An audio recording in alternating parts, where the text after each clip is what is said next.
सुन लो यार। पिछली जो भारतीय जनता पार्टी की सरकार थी, आधे अधूरे भवनों का उद्घाटन करके चली, ना कुछ और किया। सोचा चुनाव आ रहे हैं, जितने जगह हमारे नाम की प्लेट लग सकती है उसको लगाया जाए। जब मैं पिछली बार आया था तो मैंने देखा आधी अधूरी बिल्डिंग का उद्घाटन हुआ है और हमने इस ट्रॉमा सेंटर को सबसे बेस्ट ट्रॉमा सेंटर बनाने के लिए प्रयास शुरू किए। मेरी हेल्थ मिनिस्टर साहब से बात हुई, यहाँ के लोकल एमएलए से बात हुई और हमने कैजुअलिटी का भी जाकर देखा। एक बेड पर दो मरीज लेटे रहते थे क्योंकि बेड की संख्या कम थी। कोई दुर्घटना हो जाती तो उससे भी बुरा हाल होता था। हमने बैठक की और इंस्ट्रक्शंस दी कि जो कैजुअलिटी वार्ड है उसको अपग्रेड किया जाए और इस बेड को कैजुअलिटी वार्ड का नाम बदलकर डिपार्टमेंट ऑफ इमरजेंसी मेडिसिन कर दिया। और इसमें ये प्रयास है, इंस्ट्रक्शन दी गई कि अब जो पहली नजर में जो पेशेंट आएगा वो इस कैजुअलिटी बंद की जाएगी। हमने यहाँ 8 घंटे के लिए डॉक्टर की ड्यूटी देनी पड़ती थी। एक महीने के भीतर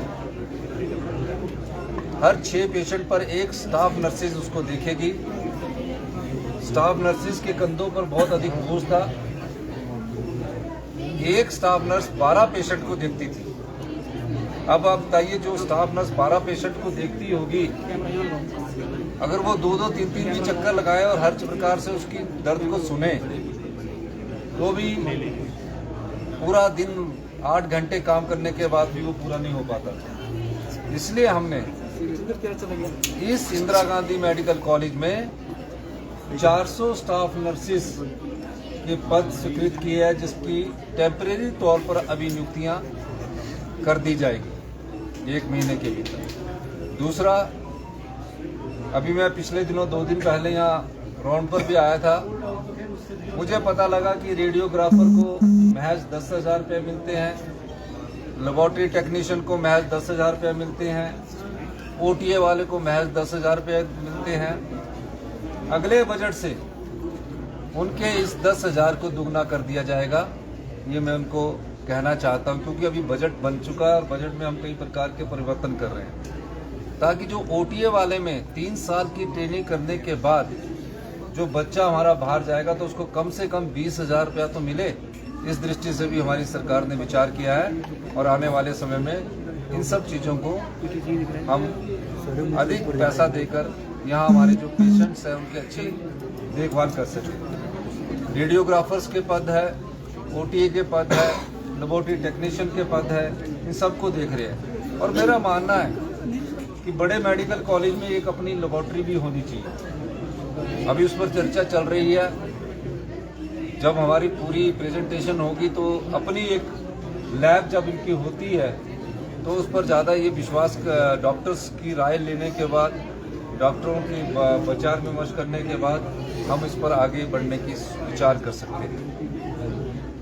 ये मैं इसलिए कह रहा हूँ, पिछले 5 साल में भारतीय जनता पार्टी की सरकार ने जो हेल्थ इंस्टीट्यूशंस है, महज उसमें जाकर कभी व्यक्तिगत तौर से नहीं देखा गया कि किस प्रकार की हमारे जो गांव से आने वाले पेशेंट हैं उनको किस प्रकार की सुविधा मिलनी चाहिए, आम आदमी को किस प्रकार की सुविधा मिलनी चाहिए।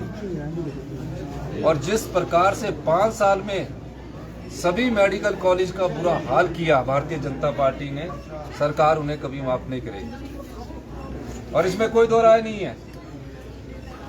हम अपने संसाधनों से सभी मेडिकल कॉलेजों को मजबूत करने की कोशिश कर रहे हैं। आईजीएमसी के बाद फिर टांडा है, फिर जो और 4 मेडिकल कॉलेज है उनको भी मजबूत करने की कोशिश कर रहे हैं।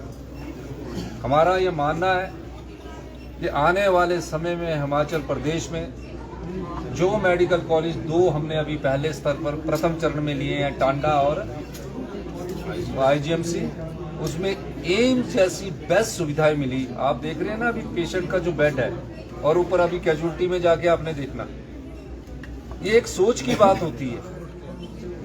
कैजुअलिटी में अभी बेड देखना तो बेचारे हमारी जो स्टाफ नर्सिस बहनें हैं वो पेशेंट को उठाएगी, 2 सराहने रखेगी, 3 सराहने रखेगी।